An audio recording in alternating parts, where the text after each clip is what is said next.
Hello, everybody. Welcome back to Football United TV. Thank you so much for tuning in today. Hope you're having a glorious day. There is no football today, so thought, why don't we do a stream? Our weekly stream, our show. And I'm here with Talk MU. How you doing, mate? Yeah, good. Just standard good. It's a bit weird, isn't it, not having football on, isn't it? I hate the breaks. Yeah, you just kind of feel a bit like empty, you know what I mean? You're just like, wait a minute, like the whole world's just stopped. You know, Yeah. I know it hasn't, but that's what you're just like, what do I do now? Because we've been spoiled for the past 2 weeks. It's been 2 weeks, hasn't it? Yeah. It's been 2 weeks. Yeah, this weekend. Today. Yeah. No, tomorrow. Yeah, so it'll be 2 weeks tomorrow, and then we've got another 2 weeks. I think we've got another 2 weeks to go before it finishes. So that's all good. And then after that, I don't know. There isn't anything after that, is it? Till the season starts. You got the Copa America the same night, haven't you? And then there's nothing now than pre-season. Yeah, so it's all going to be transfers and pre-season to that point just before the season starts. I got Michael Jackson coming in the stream now. He's doing a bit of a dance here. How you doing? Doing the moonwalk. Doing the moonwalk, mate. How you doing? You all right? Moonwalk. I'm alright, man. How are you? Yeah, good. Thanks. I'm buzzing after the hospital today. Well, what happened? Well, you didn't tell me. I tried to ring you back, but you didn't answer. And I left you a voice message. I was asleep after my infusions. What did I say to you in the voice message? I didn't say anything. Yeah, it did. Well, you need to hear it because it's funny. I'll hear it later. But the ammonia level, which sort of stops my, which means that's been too high. Now, because it's too high, I usually have a drug that lowers it, but it causes encephalopathy. And because of that, I can't drive because I have to take this drug. I haven't taken it for a week to just see what would happen because I'm trying other stuff to try and get rid of the ammonia. The level came back 57, which is way below way in the normal range. So how long does it have to be that? Just whilst he's there, Mr. B, big up, bro. Technically, right now, because I've got no refracts in my system, and technically legal to drive, but they want to do another blood test next week to see if it's not. If it's clear next week, you mean you can get in your car and drive? I know where you're going. You're going to get in your car and you're going to go whoosh, go for a drive, aren't you? I'm going wherever. I'd happily drive all the way to London and back just for the sake of it. Yeah. Well, you go to Wembley, are you? Fuck it. You go see England versus Germany. Hey, you never know. Yeah, you never know. Do it. Get your way in, mate. Get your way in. Looking at guys. Munzer, big up Munzer. Big up Munzer. By the way, Talk Man, that preview picture looks brilliant. There's just one problem. It's Wasbird's goal. I know. I'll sort it, mate. Don't worry. I'll find it. Don't worry. I'll find a picture. I'll find it. Can I get a shout out for Red United TV and the Man United Agenda YouTube channels? Yes, you can. We always shout out the Man United Agenda. So shouts out to you and United TV. Big up to you, both of you. And smash the like if you're watching now. Do that, please. That would be really good. And I'll always shout you out. That's it. It does. Subscribe as well if you can. Let's get into it then, guys. Sorry. Let's talk about what happened in the last week, the last games of Euro 2020. And I've got it up here. Let's just have a little look. Okay, so with fixtures and results. So Sunday we had Italy versus Wales 1-0, Switzerland 3, Turkey 1. Monday we had Ukraine 0, Austria 1, North Macedonia 0, Netherlands 3, Finland 0, Belgium 2, Russia 1, Denmark 4. And Tuesday we had Czech Republic 0, England 1. Come on, the boys. Hampden Park for Croatia and Scotland ended off 3-1. Bye-bye, Scotland. Bye-bye. Sorry. You don't have to go far to go home, though, do you? Yeah, if we get to the quarters, we'll send you a postcard from home. Sweden 3, Poland 2, Slovakia 0, Spain 5, Germany 2, Hungary 2, Portugal 2, France 2. So, guys, talking about this one that happened yesterday. Wow, what a day that was, right? Really good, cracking games happening in both groups there. Yeah. Do you know the one that surprised me was the Slovakia game? I mean, they totally fell to pieces. They really did. I mean, Spain, they do play their pass and move game, but it's not the same channel.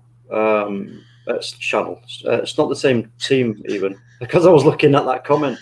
It's not the same team, that did great things. So I was a bit disappointed with Slovakia, if I'm honest. I thought they just caved in really in the end.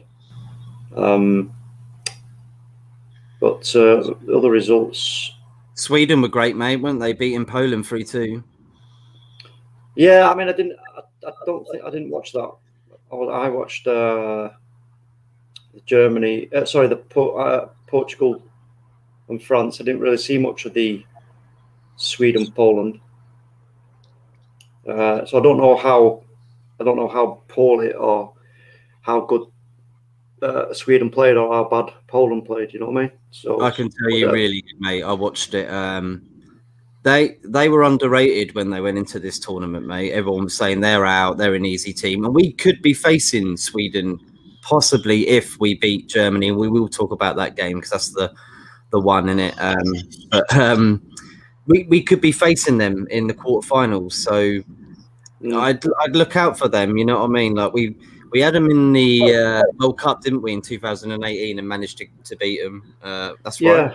Yeah. I mean, I think the thing with this competition now, especially now, going into this next stage, it's there's no easy games, there's no easy teams left. It is going to be a difficult game, whoever you come up against, and you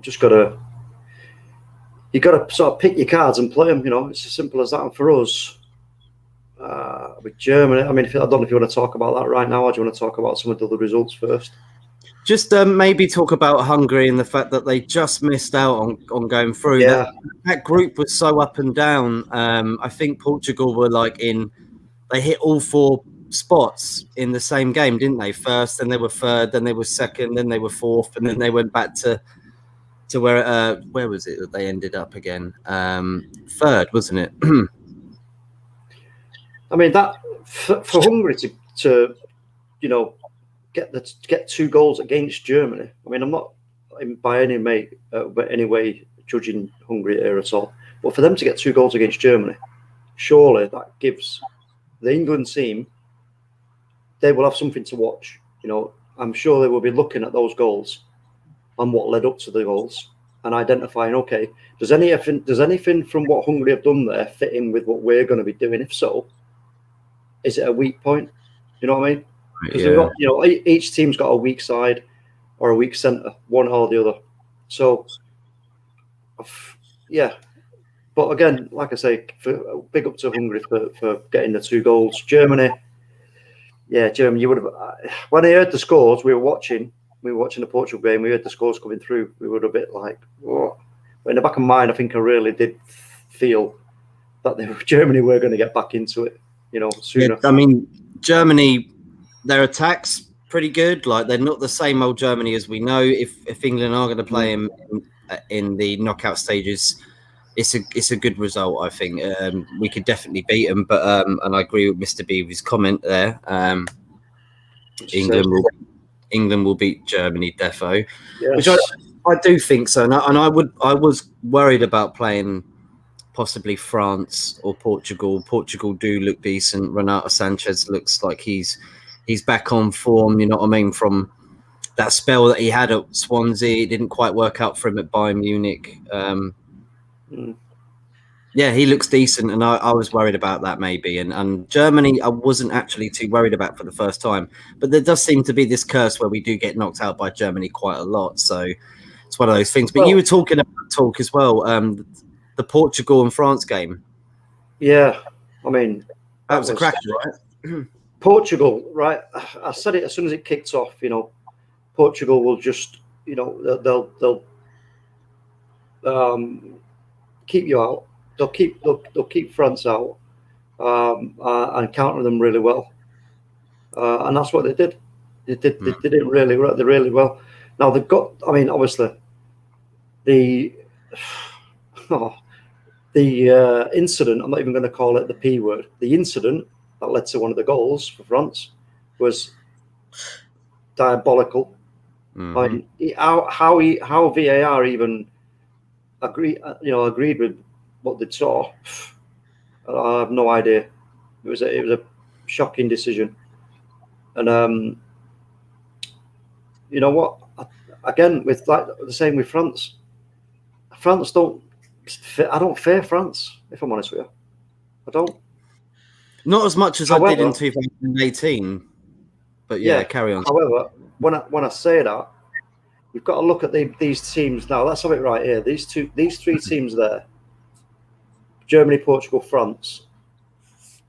If Italy were in this, it'd be them. For me, it's them four now with us: Italy, Germany, Portugal, France, and us. But these Germany and France, they don't really. I wouldn't fear them at all. And it just, again, we'll talk about this in a minute when we talk about how do you think England are going to play, etc. But I would fear Portugal simply because, like Italy, they're really, really sort of calm and composed at defending. They can get a little bit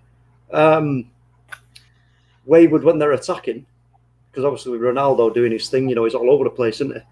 He can be on the left wing, then he's up front, and then he's on the right wing, then he's centre of midfield. He's all over the shop, so they can get a little bit wayward on the attack. But we know, if they get an opportunity, especially if Cristiano is anywhere near that ball in striking range, it's danger, very dangerous indeed. So I would fear Portugal would be a. Let's hope that we don't have to cross their path, because I think Germany and France.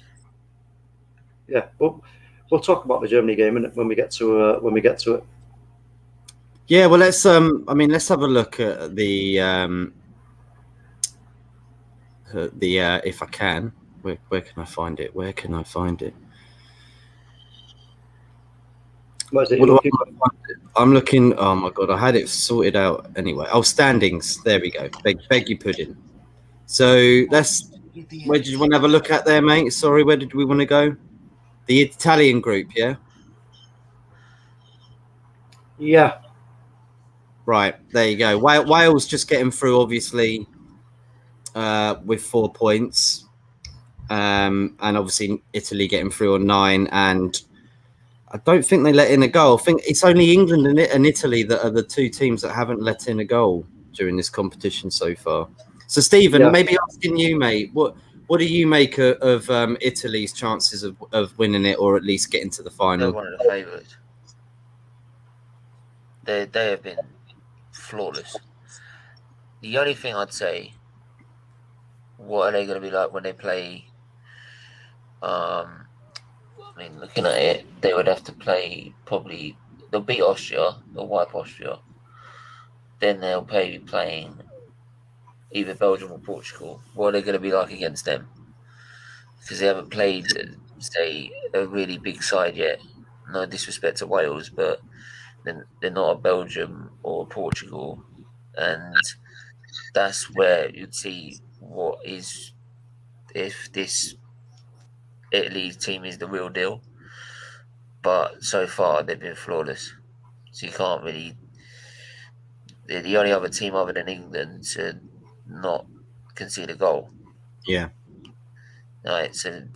And Wales are no pushovers. Let's be honest. They've got Gareth Bale. They've got Roberts. They've got Ramsey. So yeah, it's not exactly like it's the easiest team to beat. I just made a point as well about Turkey. Right, everyone thought Turkey was like a dark horse. They were. I think they were the worst team at the tournament.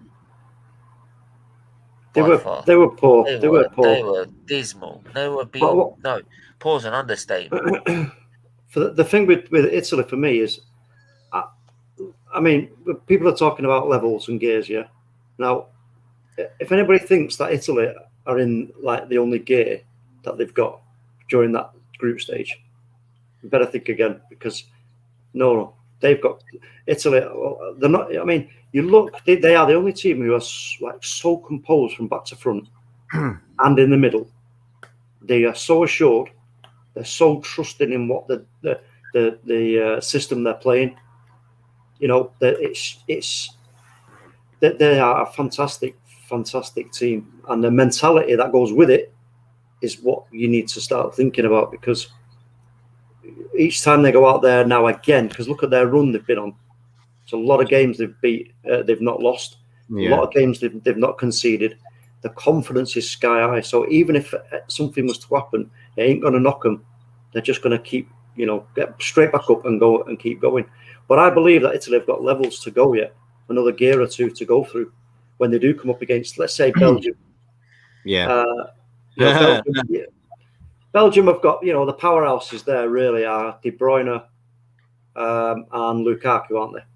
Lukaku's a big, powerful young man. I mean, Hazard to a certain extent. Both Hazards. But I would say it's more about De Bruyne and Lukaku. So the defense for Italy, they're no slouches. They're really not. And scoring 7 goals and I know not letting in a goal is pretty good, isn't it? Both ways. If you look at it, the attack is great. It seems they're getting the goals in each game, and they're not letting in any. So that's really good. Let's have a look at Group B then. Quickly run through that. Obviously, really happy to see that Denmark made it through. Unfortunate for Finland and unfortunate for Russia too, because they are both also on 3 points. Belgium clear again on 9. Obviously, they've let in 1 goal. Do you know what I think? Right, listen. I just want to say I love watching Russia play because they're so industrious and so hardworking. I think they've got some good players as well, and I think if Russia were to have a really, really decent manager over the next sort of couple of tournaments, so say from now to going into the World Cup, if they're actually even in it, I've not checked, and then into the next Euros, because it'd take that kind of amount of time for a new manager to come in. And because let's have it right, we said this, Matt, before about when we were talking about the MLS, and it goes the same for any like country teams like this, where they've got some really decent players. It comes down to it's the decision making in games that lets these teams down. Yeah, and they can. To be fair, the same can be said about England in that last game. Some of the decision making can be questioned, and also some of the desire, and some of the what annoys me more than anything for England is when they don't show for the ball. Yo, OS, big up Mozart, Man United agenda. When we don't show for the ball, when players are kind of like static, and we're expecting a pass to just roll into their feet, and then then they're going to decide what they're going to do from that point. That annoys me when they don't do it, because there was about at least 3 or 4, maybe even more times in that last game where they were doing that and we were getting dispossessed and losing possession. And there's no need. You have to keep moving. They have to be, constantly on the move, because that's what worries me, because that's why I don't think we can play. I don't think we can take it to Germany in that game. Steve, right? I think it's just a bit warm. Yeah, the kit. What's he got? Got the one on. It's got about 9 layers on. Princess Leia. It's called the Team Principal shirt, mate. But anyway, a wolf shirt, mate. Nice. Right, Belgium. They were easy to get through. Denmark, I think they're probably at the end of the road, don't you? I hope they do a bit better. I mean, from what happened, like that was shocking for everybody. Do you know what I mean? So it's really nice to see that they actually qualified, got through. Their best players, Ericsson. You know, you'd have to admit, and losing him as well. Like, can I just make a point? I don't think they would have qualified if that didn't happen. I think they played better without Ericsson. I think they were too reliant on Ericsson until, I mean, that first 30 minutes of that game before the incident, they weren't doing anything and they were trying to feed it through Ericsson all the time. Yeah. The fact they didn't have Ericsson, they actually play more as a team, and that's what's made them qualify. Yeah, so it's not like they wanted that to happen. You obviously don't want that to happen. Let's get that straight. But in the end, it's benefited them in terms of playing as a team. Yeah, because they've had to rely on because they had to rely on themselves as a team, not one player. Yeah, which is a good thing in a sense, like because it shows that they're doing it for him as well, and they're doing it for themselves, their country, the fans. So I'm really happy to see Denmark going through there. Let's have a look at Group C. Got Netherlands, went through 9 points, gave away 2 goals. Obviously, we'll talk about that as well. Scoring 8 though, and I think they're like top of the table on that one, like for most goals scored in the competition so far.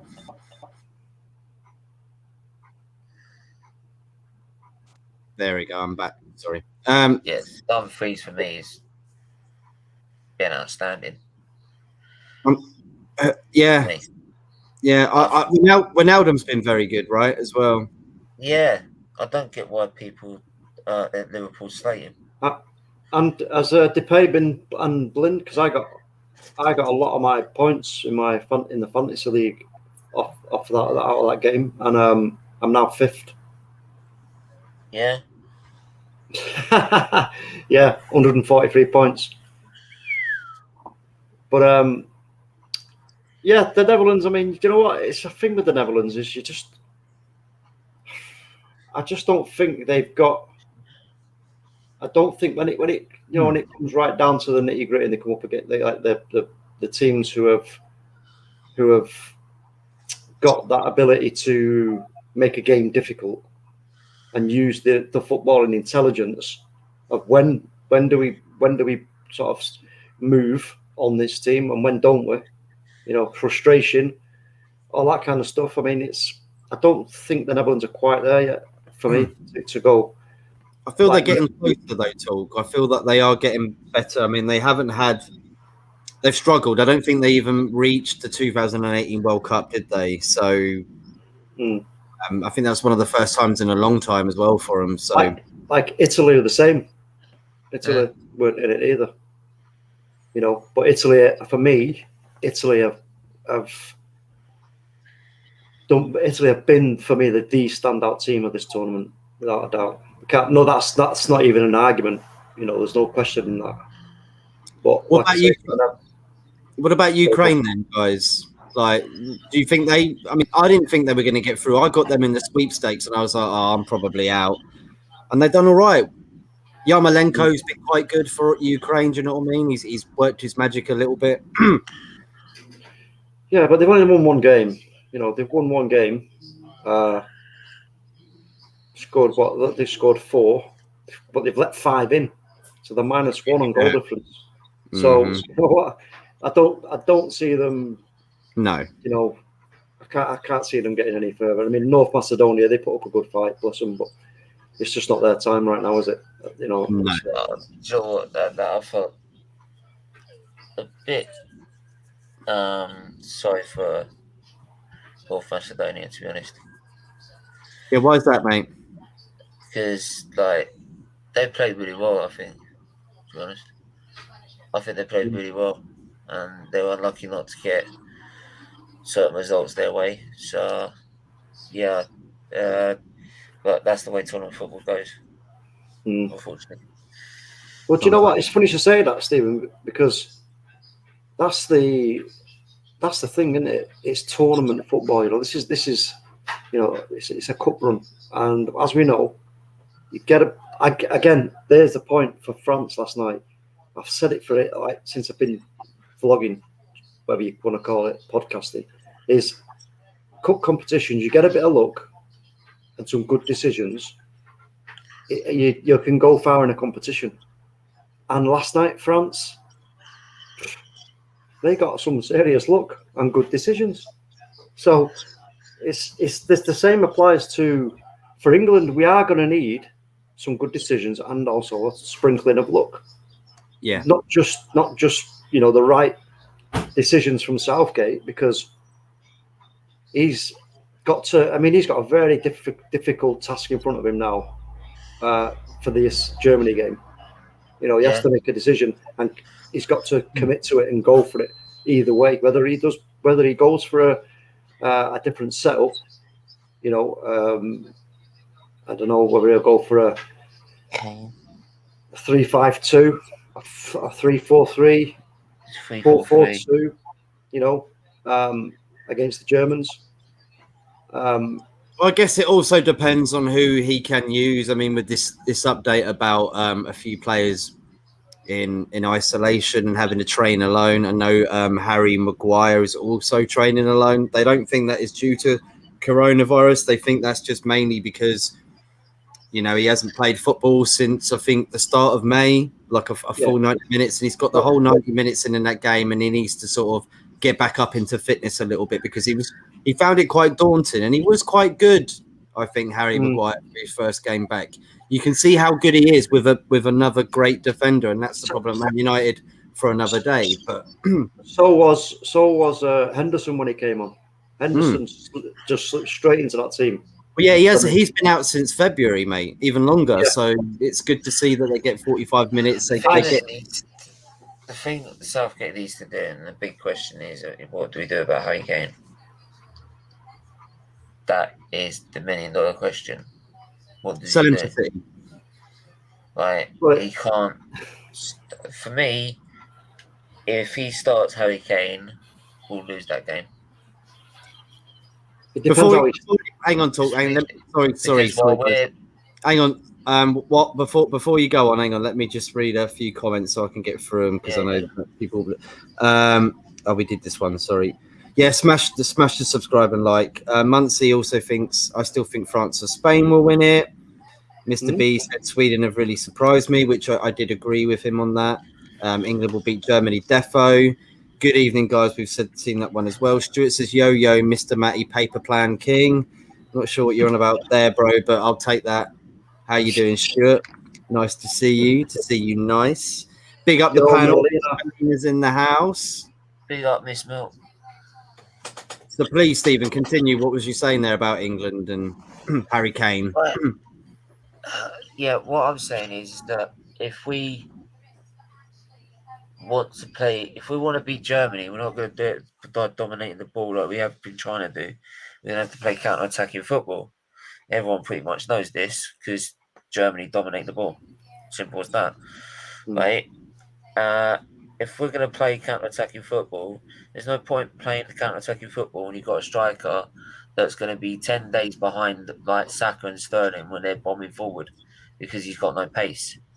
Right? We need either a Rashford or Calvert-Lewin or someone with pace to be able to cope with it. Even someone's mentioned even playing Sterling as a false nine, right, as an option. But you need to start with someone up front with pace. You cannot start Harry Kane in a counter-attacking team. It don't work. That's why when he plays for Tottenham, he's so deep and he's supplying the ball to Son to run onto to score goals on the counter-attacking football because Son's got the pace. He hasn't. Yeah. What formation? Now see if he's actually a manager or not, if he's got the balls to do it. What, to drop Kane? Yeah. What formation is he going to pick in this game? I'd say 3-4-3. Two wing backs with two midfielders, like with two wing backs bombing forward with the three up front. Yeah, but that puts us in a five at the back then when defending. They're going to have to. So but that's fine. That's what you need, isn't it? You've got to. But so What about maybe like a 5-2-1-2? Could that work? You could do. Yeah, you could do. Because again, usually that involves the wing backs, and then if you've got the, we've got the midfielders to play it. But who'd you more put than as a enough in one? that. Well, no, it's the two, isn't it? You put two up there. Oh, the You one. said Sorry, five. Yeah, I'm saying if you play five, you got two, which is two midfielders, and you got a one. The one you put somebody like I'd probably put either Grealish or Foden. Yeah, Grealish or Foden. I'll put Grealish and I'll put Foden on the left of the two. I'd like to see Foden like play the number 10, like just behind Kane or something. I think he's like not very good on where he plays for England because he doesn't play there for Man City. That's does play on the left for Man City though. Yeah, Foden, he played a lot as the Messi type. A lot as the Messi type. But anyway, for the England, yeah, we have, because that last game you watched us, we were very inept. What we did for the goal, was cracking. It was like excellent, but the rest of the game went to shit. Like I say, weren't showing for balls, getting dispossessed easily, making sloppy passes, making bad decisions. Kane too deep. It went to Shaitzer. That's what it did. Shaitzer. It went to Shaitzer. And I do believe it. I don't think we can. I think the only reason why he would do it is if he decides to keep continuing what they've been doing, is to firstly he'll be trusting in the back two, and the wing backs getting back quickly, and with the DM. But he would be also then sort of putting everything on Harry Kane, wouldn't he, really? And whoever else he has up in front of him, just behind him. Whereas if he does go for a counter-attacking setup, like 3-4-3 or the 5-2-1-2, whatever, or even a 3-5-2, then we need to have Calvert-Lewin. Chris is in the house. Big up, Chris. Hey guys. Where have you been, man? Because Kane's not going to do it for us on a counter attack. How have you been, Chris? Yeah, I've been fine. I've just been a bit busy, so I'm back. No worries, mate. All good. We'll leave that group for now because Chris is here. We want to talk about Group E with Sweden, Spain, Slovakia, Poland. Chris, I don't know whether you've been watching it, mate, but what did you make of this group? Sweden surprisingly getting the 7 points, but I wasn't too surprised. I thought they would do very well, and a lot of people were putting them off. Yeah, I watched all their games. I expected them to finish second or third, but they finished first. But yeah, they've not been playing the greatest football, but they're getting the results. I think everyone knows who Alexander Isaac is, who he is now. I remember us mentioning him back when we did the La Liga thing, the Football United Airways. Yeah. So he's showing it on the big stage, so more people know about him now. And a big boost for Sweden is Kulusevski's back, the UA winger. Yeah. He got 2 assists in 35 minutes in the last game against Poland. So he just came back from COVID as well. And speaking about Spain, the thing is they haven't been great at finishing, and they've played some good football, created a lot of chances, and they have the highest XG in the Euros and the lowest XG against. So that means they conceded the fewest chances possible. And Spain, I think Busquets is back now after COVID. He played a very good game against Slovakia. He brought some stability and experience in that midfield, which was needed. And then Ferran Torres scored a pretty good goal, and I think the things Spain should be starting is Gerard Moreno and Paulo Sarabia. Sarabia scored a goal and an assist. What do you think of Poland going out, mate? Like a bit of a shock, or not it's at all? I expected it because the team they've had some injuries to some good players. I think Milik was out, their other striker, and they had one I forgot his name. Yeah, there was another player which was out. I mean, just Moder, I think. Yeah, and Yeah. there's some key players who are out of the squad, and Lewandowski and Zielinski are the only attacking threat they really have, and rest of the team is not helping in any way. So that's sad for them. Well, that was well put there, Chris, as well, and I completely agree with everything you said there. I wasn't surprised about Poland going out, but with Lewandowski, you never know whether they will play for him and Yeah, like become better, but they just didn't seem to do it. yeah, but fair play to Lewandowski. He didn't have any help in that team. He scored like three goals for Poland in Yeah, 3 games. So fair play. He tried his best. He gave us everything. So I mean, he yeah, you tried. can't win it all, can you, Chris? Unfortunately, he's won quite a lot in Yeah, his career. Just nothing major. yeah. He's never really gonna, unfortunately. Let's have a look at Group F then. Obviously, cracking games last night. We're talking about this at the start of the vlog. Yep. What now? What I'll tell you, these all maybe except for Germany. The only reason Germany struggled against Hungary is because their defense was so disciplined. They had like 10 men behind the ball. Fair play to them.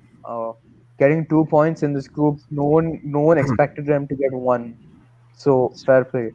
And speaking of France and Portugal, the thing about France, the only way I can see them win the Euros is individual brilliance. They're not a team. They're just a Yeah, team. They're just a group of 11 players who are amazing at football. Right. Well well said. See, said. Well said. because if you see Pogba has been showing his individual brilliance in getting the balls in the box. Usually, what they're trying to do is trying to counter and giving it to Mbappe or because he has the pace to get in behind the defense. That's the only reason Germany lost. I think Germany should have won that first game against France. They just got unlucky with the finishing I thought they were and attacking more. I thought they looked more the threat when I watched Yeah, that game. yeah, exactly. France was trying to like stay in their half, wait for Germany, or try to get the ball from Germany, and then they try to counter using that pace, that quick transitions through the midfield, because they have some very good midfielders. So I Well, think that helped. Portugal, Portugal is just yeah. I think Fernando Santos. The thing with him, what took him so long to start Renato Sanchez? That's my question. Because the Danilo Pereira and the other guy, what's his name? Uh, some other guy, some other CDM. I forgot his name. His name's out of my mind right now. It's the double pivot used to work, but now you have such good players that you shouldn't really be starting them. Like Danilo Pereira and some other. I think it's still not sure. I'll check. Yes, William Carvalho. Yes, yeah, that's it. It doesn't work anymore. It worked in 2016, but now you're way better midfielders. Ruben Neves, João Moutinho. You could start Renato Sanchez, who's been brilliant. He's their best midfielder, yeah. It's and been amazing. Bruno. And something that's been shown is that Bruno is not good in the system. Because Bruno, the way he plays is United, he's the main man. He makes everything. He does everything there. But here, the main one's Ronaldo. He is So, he's the main guy, and and yeah, and Bruno's not operating as high as he's used to at United because if you see, he's almost like a shadow striker at United and drops down as well. But now he's operating more in the deeper areas rather than up top. yeah, Portugal, they look average, mate. They just look average. It's like again individual brilliance. They're depending on quick counterattacks. If you remember the first goal they scored against Germany, you saw that counterattack. Ronaldo won the ball from the corner on the opposite end. He passed it to Bernardo Silva, Diogo Jota, and Ronaldo were making the run in the box. Silva passes a beautiful lob, and that's how they play. So they don't look too great. So I wouldn't be surprised if Belgium actually knocked them out. Yeah, well, we're just about to talk about the fixtures. Belgium don't turn up in the big stage though. They've had a great team since 2014, but they've had a great team since 2014 though, and they've done nothing. Right, and this is the problem. Right, it's like Tottenham trying to win a trophy for God's sake. Right. I wouldn't quite go that far. Well, it is. I mean, how good Tottenham been for the last 7 years, and what they want? Not as good as Belgium. Yeah, but what I'm saying is they've got a good enough thing to win a trophy at least. Come on. They couldn't even win the Carabao. Not really.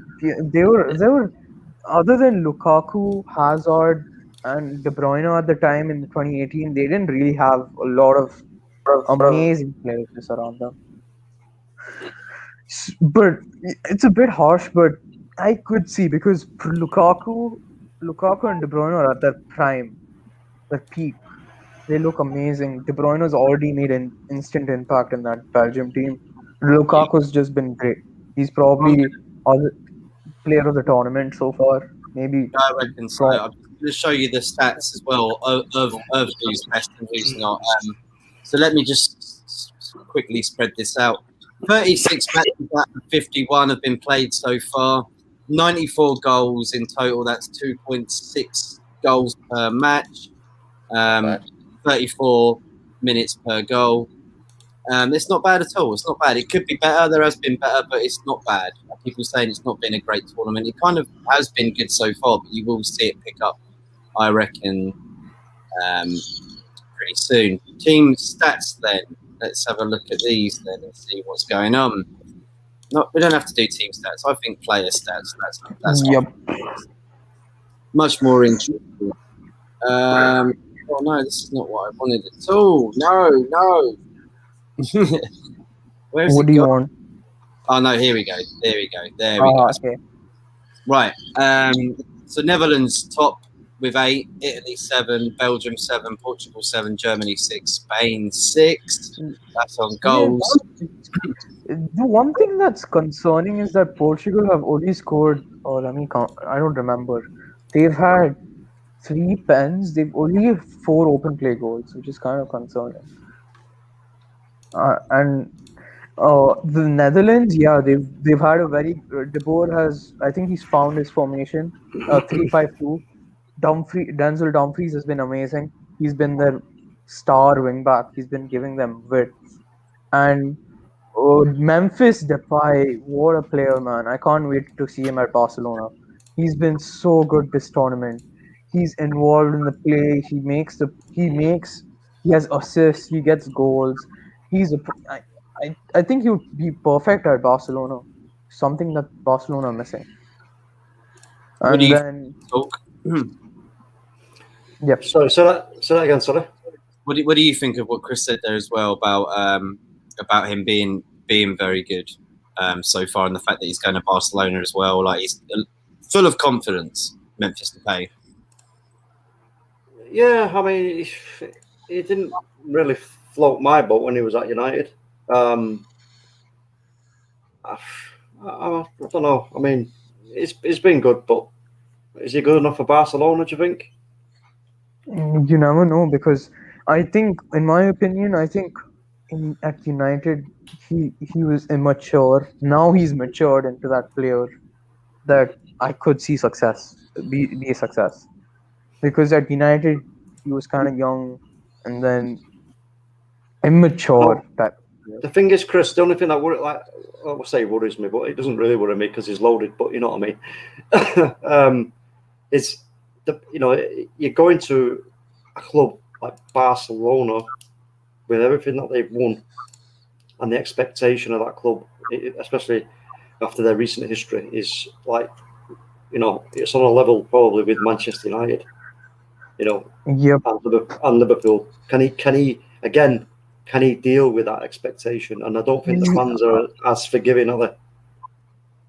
I mean, they employ Martin Braithwaite, and the thing that's why I think this is a very smart deal is because they got him on a free out of contract, and they're just paying him his wages. It's worth a try. And his wages aren't even that too high, So on a player like him, I would definitely take a chance. I would love to have him at Liverpool as well, because I think he would definitely help us. And another, and to talk about, I just want to talk about Netherlands' talent. De Jong is Mm. one. He's easily top 10 best midfielders in the world, even though he's that young. Yep. And then you have Daniel Malin. Oh my God, he's a beautiful player to watch. He just he moves freely. He's like Werner, but he actually knows how to finish, if you know what I mean. That fast, pacey player who can either play on the wing or striker, gets in between those lines, and then he's just a joy to watch. Helps in playmaking. Him and Depay linked up very well. In fact, Depay actually praised him in the press conference after the game against Macedonia and the other one, the Austria game, I think. And Gravenberch, another very talented player. So the Dutch are very talented squad, in my opinion. Well, you got Wijnaldum here for goals. He scored 3 goals so far. Ronaldo's top with 5, which is amazing at 36 years old. Schick as well, a surprise one at 3 goals there, and Forsberg for Sweden. Yeah, these are the main players in all of these teams. Wijnaldum, he plays an advanced role, in more advanced than he actually does at Liverpool, because he's advised to stay deep in Liverpool. So now this shows that, I think this shows his more attacking output that he can actually show. He almost scored a hat trick as well against Macedonia. He was very close. And then he has very good link up with Depay. I think they know. And De Jong, that midfield is pretty good. I like that midfield. Gravenberch, Wijnaldum, and De Jong. It's excellent. And another standout player, I think you guys have heard of Denzel Dumfries by now, Yeah. the right wing back. Oh, he's Yeah. been immense this season. This tournament, his progressive passing, his runs in the box. He's so dangerous. He's like he he can help defend, and he can be as big a threat as a right winger. That's how good he's been. So yeah, he- then yes, saves. Organ Kaki, I believe I said that he was the surprise player of the tournament, and he's the only bright side in Turkey's entire team. He's been the only bright player. He's made some amazing, exceptional saves. He's the only reason Turkey haven't conceded more, to be honest. Yeah, 18 saves. Not bad, is it for him? And speaking of one more person I want to mention is Radecki, the Finnish keeper. Yeah. That man deserves big credit. Even I think Finland are out, aren't they? Yeah, Finland are out. But massive props to Radecki. He's been so good. That Bel in that he's been in that Belgium game. The amount of saves that man made was amazing. It's just beautiful. So, oh yeah, have you It's guys just watched every game of the Euros? I've watched pretty much all Yeah. of it. pretty much all apart from 2, All I of think. it. But, Yeah, I've I watched don't think quite I a lot as watched well. I don't think I've. The only game I haven't watched is North Macedonia versus Austria. so let's have a look then, just to finish off the stream, guys. Quickly run through the fixtures that are happening, starting from this Saturday. Yeah, I've got to go in literally about 2 minutes. Yeah, that's cool. Let's just look through pretty quickly, and then give our predictions of the results. But very quick predictions. So Wales versus Denmark, guys. What do you think is going to happen? What's the score going to be? Wales. Wales. Yeah. What? Come on, quick. I would say Denmark. Yeah. Denmark. All right. I'm going to say Denmark too. What you're saying Wales? Then? I'm saying Wales. Okay, cool. What about Italy versus Austria? Italy. Italy. Right, we all agree on that. I mean, we might see a surprise from Austria. They've been playing pretty well. Decent. Yeah, I don't see a Italy. Hey, it's knockout football. You never know. Okay, Yes. Sunday. Italy, Never. Italy might as well just. The only way they're going to lose that is if they don't turn up. Yeah. Netherlands. The Dutch. Netherlands. Let's get through these quickly. I know we love chatting. If you want to get off the Yeah. show, we've got to get through. Netherlands versus Czech Republic. Netherlands. Dutch. For me too. All right, and the other game on Sunday is Belgium versus Portugal. I'm going to say Portugal. Portugal. Belgium. Stephen? Portugal. Okay, 3. Was that 3 for Portugal, 1 for Belgium? Yeah. Yeah. Cool. Okay, Croatia versus Spain on Monday. Spain. Spain for me too. Clear one there. France versus Switzerland. The Français. Stephen, Chris. I have a feeling that France might bottle it, so I'm going. I'll say I'm still going I with did on my predictions in the stream earlier for Spain, Croatia. It's Croatia. Okay, Croatia, fine. We're doing France and Switzerland. France. Yeah, me too. France. And the biggie. England. Germany. Germany. Chris, come on. Back us. I'm going to say Germany. I want England to win, but it's just one of those things. My mind. I want England to win.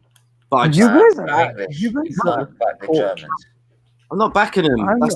I'm saying what I think's going to happen and what. You can't predict it, man. You can't do it. It could go either way, but I think that Germany just urged. I unfortunately think Germany, like they always do, mate. I've been through it a lot, man, since 1990.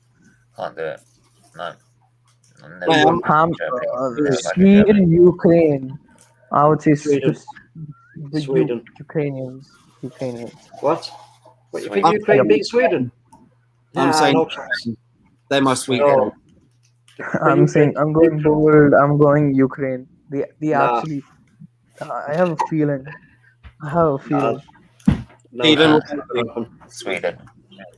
Sweden.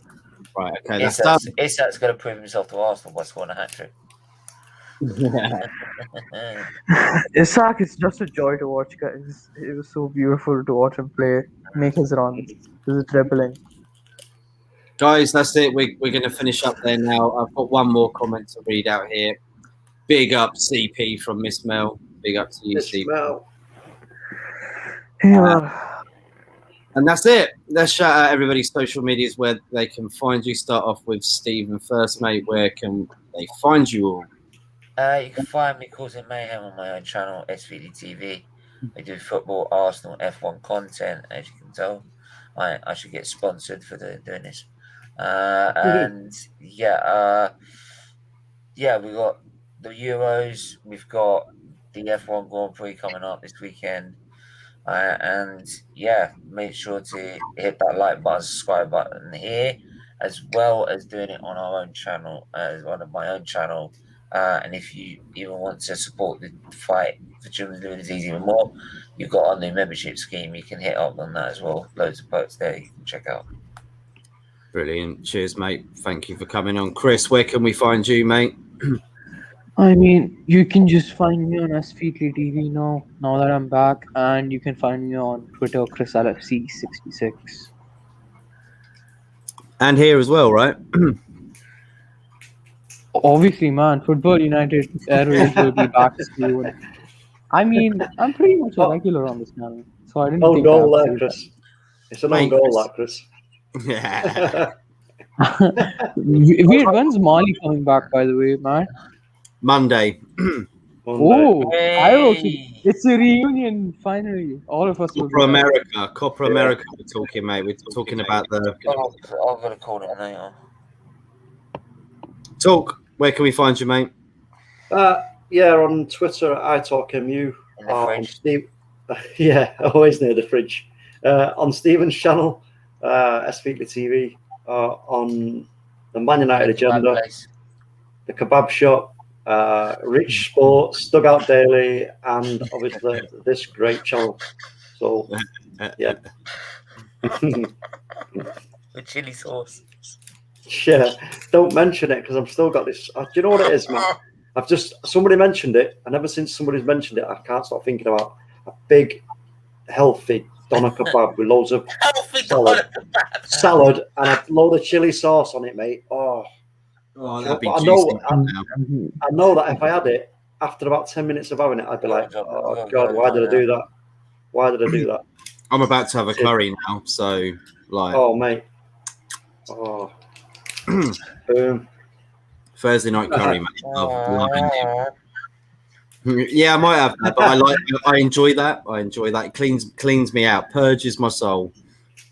Really everybody, thanks for tuning in.